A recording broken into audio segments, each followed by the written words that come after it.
ça fait très longtemps que je rêvais, en voyant d'autres gares, et parfois des gares très très voisines quand même, que cette gare devienne accessible aux personnes à mobilité réduite, et également que cette gare soit relookée, améliorée dans son esthétique, dans ses fonctionnalités, etc. etc.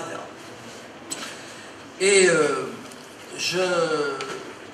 j'étais l'interprète de cette demande avec une force particulière, parce que il me semblait quand même, vous le rappeliez à l'instant, Monsieur le Président du Conseil régional, que la gare de Douai, qui est la deuxième gare régionale du Nord-Pas-de-Calais en termes de nombre de voyageurs, de nombre de trains, etc., méritait autant, et on va dire plus que tout autre, cette amélioration. Et que quelque part, quand je voyais des réalisations de meilleure accessibilité se faire ici ou là dans d'autres villes, je me disais que quelque part, par rapport à notre gare, la deuxième régionale, c'était peut-être un petit peu injuste que d'autres, peut-être pour des raisons X, Y ou Z, je pense, soient passées avant.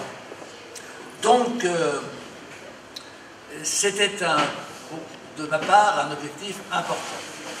Les chiffres sont dans le dossier de presse, hein, c'est impressionnant. Hein. 3 millions de voyageurs par an qui transitent dans cette gare. 3 millions de voyageurs par an, ça fait un peu moins de 10 000 par jour, ou 8 000 sans doute par jour, qui transitent dans cette gare. 42 000 trains par an, j'ai vu ça. Alors je me suis dit que c'était un chiffre facile à retenir d'ailleurs, parce qu'il y a 42 000 habitants à Douai, hein, en population municipale, sans compter les doubles comptes, il y a 42 000 habitants dans cette ville, 42 000 habitants, 42 000 trains. Comme ça, tout le monde retient. Hein. Voilà. Donc, c'est une gare très importante, et elle méritait bien ça.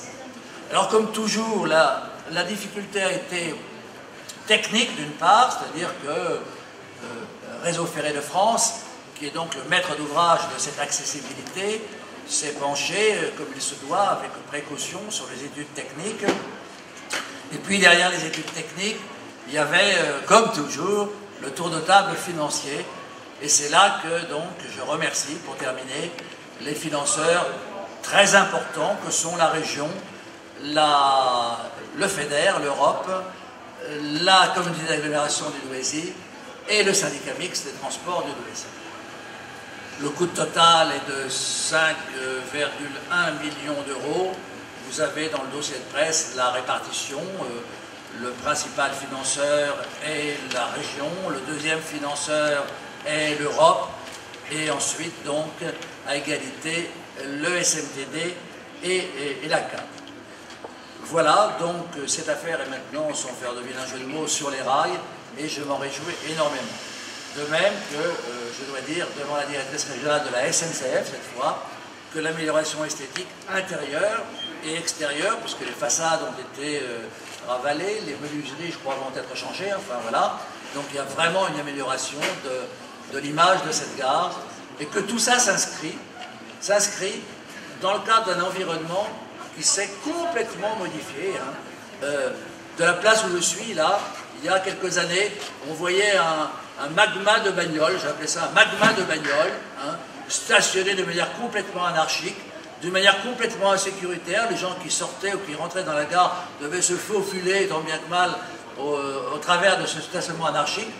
Quand ils avaient passé cette première épreuve, hein, c'est comme les épreuves du feu qu'on passe successivement, hein, quand ils avaient passé cette première épreuve, ils arrivaient devant un boulevard ultra passant, un boulevard à 5 voies, hein, 2 dans un sens, 3 dans l'autre, voilà. Et enfin, s'ils avaient vaincu de ces épreuves, ils arrivaient à pénétrer dans le centre-ville. Grâce là aussi à des financements antérieurs de l'État, de la région, du département, nous avons fait passer la circulation automobile en dessous, nous avons un beau parvis, et nous avons quand même l'accessibilité aux voitures qui sont de part et d'autre sur des parkings qui ont été faits par FIA, filiale de la SNCF. Donc je dis ça parce que c'est aujourd'hui la fin qui court de l'œuvre, l'accessibilité de la gare, l'esthétique de la gare, la fonctionnalité des guichets de la gare, c'est le dernier maillon de toute une œuvre qui s'est déroulée petit à petit, à la fois dans les espaces publics et dans les espaces ferroviaires. Voilà, donc merci encore une fois à vous toutes et à vous tous, et merci surtout à nos financeurs.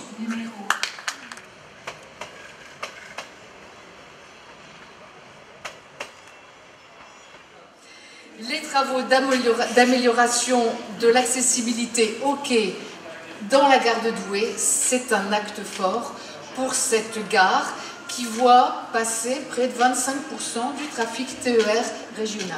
Voilà. Donc on l'a dit, une grande gare, 130 trains par jour, et pas seulement 130 trains, c'est aussi une gare, et donc le Douai-Douai est à 19 minutes de Lille, 13 minutes d'Arras, 30 minutes de Valenciennes, 32 minutes de Cambrai. Donc on voit cette position qui, là aussi, explique tout l'avenir de Douai et du Douaisis. Mais je ne voudrais quand même pas oublier, on l'a entendu tout à l'heure, que l'effet grande vitesse bénéficie aussi à Douai, avec les TGV, les liaisons Paris-Valenciennes, mais aussi les liaisons, ce qu'on appelle les intersecteurs de Lille qui passent à Douai et qui vont ensuite à Rennes, à Bordeaux, à Marseille. Donc c'est un nœud ferroviaire extrêmement important pour le voyageur, mais Douai c'est aussi un nœud ferroviaire extrêmement important pour le fret, et d'ailleurs l'autoroute ferroviaire va y passer. Donc Douai est à la croisée des flux entre la Belgique, la métropole lilloise, le bassin parisien et les flux, toujours des flux de marchandises à destination de l'artère nord-est. Et puis je pense qu'on ne peut pas venir à Douai sans parler de l'activité industrielle de Douai en matière de ferroviaire, de l'usine Titagart, devant laquelle on est passé, l'ancienne AFR, à quelques mètres d'ici pour son site de production. Et pour nous, j'allais dire pour nous les ferroviaires, c'est aussi, au-delà de fabriquer des wagons, c'est un client embranché sur le réseau ferré national. Donc les trains, pour les habitants de Douai, du Douaisis, les trains, c'est le quotidien. Alors quand il s'agit d'intervenir en gare de Douai, plus encore qu'ailleurs, on ne peut pas arrêter les circulations. Et il nous appartient de limiter la gêne pour les voyageurs. Alors je me permets de saluer aujourd'hui l'Infralogue, l'établissement de la SNCF Infra, l'Infralogue du Nord-Pas-de-Calais, ces cheminots qui œuvrent dans l'ombre, avec ceux aussi de l'EIC Nord-Pas-de-Calais, qui est représenté par Christian Steff pour les circulations. Philippe Jacquet représente l'Infralogue, donc les travaux qui se font la nuit souvent, ou souvent dans l'ombre, enfin, en tout cas il n'y a jamais personne pour les voir, et l'EIC qui organise tous deux ensemble les travaux en toute sécurité. La sécurité des voyageurs, mais aussi la sécurité du personnel de chantier. Et je saluerai aussi, pour cette mise en sécurité, le personnel d'escale qui participe aussi beaucoup et qui va aussi participer quelque part aux travaux. Parce que ce chantier que nous allons lancer dans quelques minutes est un chantier important. Il ne concerne pas cette fois-ci, on l'a dit, les composants habituels que sont le rail, les ballasts, les traverses. On va parler d'aménagements qui facilitent et qui faciliteront les déplacements de chacun d'entre nous. Comme toujours dans le ferroviaire, les travaux sont d'ampleur. On va installer des bandes poteaux tactiles en béton, on va même le faire devant vous quelques mètres, mais au total c'est 2,2 km qui seront installés. On va installer 5 ascenseurs, un ascenseur par quai. On va mettre en conformité l'éclairage sur les quais et dans le souterrain. On va modifier tous les escaliers pour la mise aux normes, des doubles lisses, améliorer le contraste des marches, des nez de marche aussi antidérapants, une information directionnelle en braille. Et puis on va aussi poser un revêtement de sol antidérapant dans le souterrain. Alors ce chantier va générer sur des périodes plus ou moins longues des désagréments, des modifications d'habitude, tant pour les voyageurs que pour les personnels en gare, qu'ils veulent bien ici nous en excuser par avance. Mais Odile Fagot le rappelait, la loi sur le handicap de 2005 est une loi fondamentale pour faciliter l'accès au train pour tous. Pour des gestionnaires de réseau comme RFF, c'est une loi extrêmement importante. Et les équipes de Réseau Ferré France et de SNCF Infra, et là j'aurais une pensée au pilote du projet, à Aurélie Carnel, mais aussi Grégory Petit qui est avec nous aujourd'hui, qui travaille avec Benoît Bonali. Ces équipes s'engagent pleinement avec professionnalisme dans ce challenge. Et heureusement, on l'a dit, nous ne sommes pas seuls, Monsieur le Président. Vous savez, quand je me tourne vers vous, pourquoi nous ne sommes pas seuls. Cette opération, c'est 5,4 millions d'euros. RFF y met près d'1,5 million. on a dit l'Europe, et nous y avons beaucoup travaillé, c'est mobiliser les fonds européens avec Monsieur le maire. Ça a été vraiment un travail où nous avons beaucoup collaboré. 1,2 million. Le conseil régional, presque, effectivement, 1,8 million, un peu plus d'1,8 million. Et à part égale, le SMTD et donc la communauté d'agglo pour 450 000 euros chacun. Donc cette conduite opérationnelle du chantier, c'est un mariage de compétences et d'engagement. Aux côtés des équipes de l'ingénierie SNCF, les entreprises de travaux s'affairent et vont s'affairer à partir de cette semaine, depuis cette semaine, pour tenir le calendrier de l'opération, 22 mois. Et après 22 mois, la gare sera totalement accessible. Je rappellerai aussi qu'en même temps, nous allons renouveler les voies, pour les voies 4 à 6, et nous allons aussi remplacer 6 appareils de voies dans la gare. Et cela, nous allons le faire en avril 2014, mais c'est un montant de 4,5 millions, toujours des montants importants dans le ferroviaire, et vous savez l'importance des appareils de voies dans la circulation ferroviaire. Donc de manière plus générale sur le réseau structurant, comme en 2013, dans le Nord-Pas-de-Calais, nous allons mobiliser 140 millions d'euros de nos fonds propres pour renouveler le réseau. Et demain, les habitants de Douai, du Douaisis, de la région, mais en ce qui concerne aujourd'hui Douai et Douaisis, auront des voies du ferroviaire plus modernes et surtout une nouvelle gare, embellie, on l'a dit, lumineuse, avec plus de services, mais surtout accessible. Alors, vais-je vous souhaiter une bonne année? Oui, bien sûr, c'est le moment. Une bonne année de travaux pour nous tous. J'espère aussi une bonne année de service malgré tous ces travaux.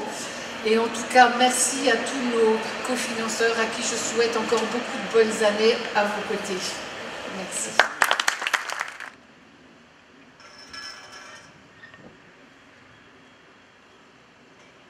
Douai est une ville historique, une capitale historique de notre région, une très grande gare où les passagers, les usagers, oui, par millions se comptent, où les trains par milliers se comptent. Nous avançons parce que le Douaisis, et Lucette l'a rappelé, a fait partie de l'épopée industrielle de la France et qui n'entend pas rater les nouvelles industries et le nouvel avenir industriel du pays, du moins si nous nous en donnons collectivement les moyens de cet avenir industriel. Donc, nous avons là, ici, à Douai, véritablement toutes les raisons de nous rassembler et, au fond, de dire que nous sommes sûrs de nous.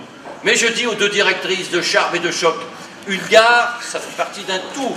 Les annonces, ça fait partie d'un tout. Les cofinancements, ça fait partie d'un tout. Oui, nous ne voulons plus apprendre à l'occasion de la prochaine convention TER. Et il n'y a aucune agressivité, que tel ou tel TGV intercité, oui, est supprimé à Douai. Nous ne voulons plus. Nous ne voulons plus. Nous ne voulons plus apprendre que peut-être, pour faire rentrer 3 TER Picard en gare du Nord, on supprimera 3 TGV en direction de Lens, de Douai, de Valenciennes ou de Béthune. Nous méritons mieux que ça. Nous méritons mieux que ça. Dites-le à ceux et à celles qui dirigent vos grandes entreprises, à qui l'État demande trop, à qui l'État demande tout et à qui l'État accorde peu. Dites-leur que nous ne voulons plus et que tout est dans tout, tout simplement. Nous avons subi l'échec du fret, nous avons accompagné le triomphe du TGV, nous avons fait en sorte que les TER redeviennent, notamment dans cette région, un élément clé du bonheur collectif de la mobilité française. Nous l'avons fait avec les cheminots et nous allons continuer avec les cheminots ainsi d'avancer. Et je félicite les Douaisiens d'être au fond à l'avant-garde de cette bataille de la gare, de cette bataille du rail, de cette bataille tout simplement de la mobilité. Parce que si cela est vrai, et si comme on nous le dit, on nous le surine à longueur de mode, seules les métropoles fabriqueront l'essentiel des richesses dans l'avenir, au moins donnons-nous les moyens, oui, de partager cette richesse. Et les minutes que vous avez égrenées entre Lille et Douai, et les chiffres que vous avez développés entre Lille et Douai, entre la métropole et cette agglomération Douai-Lens, qui est la 12e de France, oui, justifie que nous avancions dans cette direction, non seulement la modernité, mais le partage de la modernité, non seulement le respect du passé, mais le partage aussi des chances de l'avenir. Et puis, monsieur le maire, vous l'avez dit, nous allons faire le RER. Certains hésitent, y compris dans la communauté urbaine. Allez savoir pourquoi, un jour, peut-être, nous saurons. Bon Dieu, ça c'est sûr, disait Raymond Souplex. Oui. Et en tout cas, nous allons faire le RER qui va structurer la région et nous allons encore une fois, je pense, à l'occasion du débat public, nous succéder sur les estrades. Ça nous va bien, finalement, hein? Nous avons l'habitude, nous le faisons naturellement et nous pourrons donc enregistrer ce progrès, ce succès. Ainsi se développera le Nord-Pas-de-Calais. Vous avez remarqué, le président a esquissé son discours, 3 ou 4 minutes, c'est relativement bref face à la punition traditionnelle, et les haut-parleurs se sont tus pratiquement. Ouais. C'est un beau moment, et je souhaite à l'État autant de silence, autant de respect et autant d'optimisme que la région vient de vous en apporter.